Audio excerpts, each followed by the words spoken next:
Promouvoir une gouvernance sous-régionale efficace des migrations et protection des enfants et jeunes en mobilité entre la Côte d'Ivoire, le Mali et le Burkina Faso, c'est le thème de l'action des plaidoyers organisée le 28 juin 2019 au Palais de l'Assemblée nationale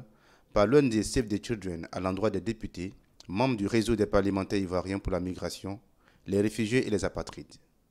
Madame Amondi Clémence, la représentante résidente de l'ONG Save the Children, a expliqué le sens de la démarche à l'endroit des députés. Notre objectif pour ce projet, c'est de donner des informations,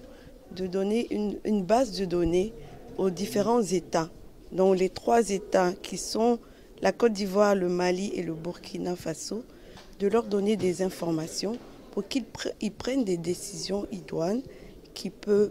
aider à prendre en compte les questions de migration et surtout les questions de protection des enfants, de ces enfants qui sont en mouvement dans les différentes frontières de ces pays. Des décisions qui seront par exemple des centres sociaux qui sont dans ces différentes frontières, qui sont à ces différentes frontières, avoir les moyens de prendre en charge les cas de vulnérabilité de ces enfants qui sont en mouvement.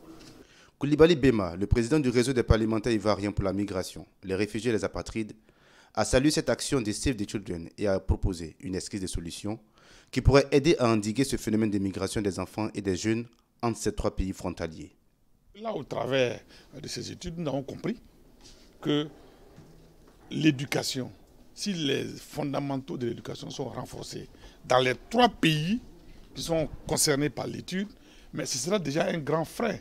au flux migratoire. Parce que l'étude a montré que plus les enfants vont à l'école, moins ils se déplacent.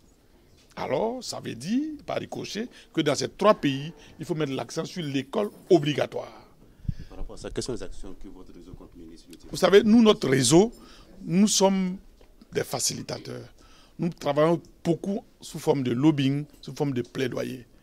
Et quand nous sommes informés d'une situation donnée, on essaie donc de faire du lobbying auprès des décideurs afin que des décisions idoines soient prises pour que ces problèmes-là soient bien adressés et un bon diagnostic posé et des solutions trouvées pour y remédier. Notons que ce sont 11 000 enfants et jeunes qui migrent entre le Mali, le Burkina Faso et la Côte d'Ivoire, s'exposant ainsi à toutes les formes de violation de leurs droits durant leur migration.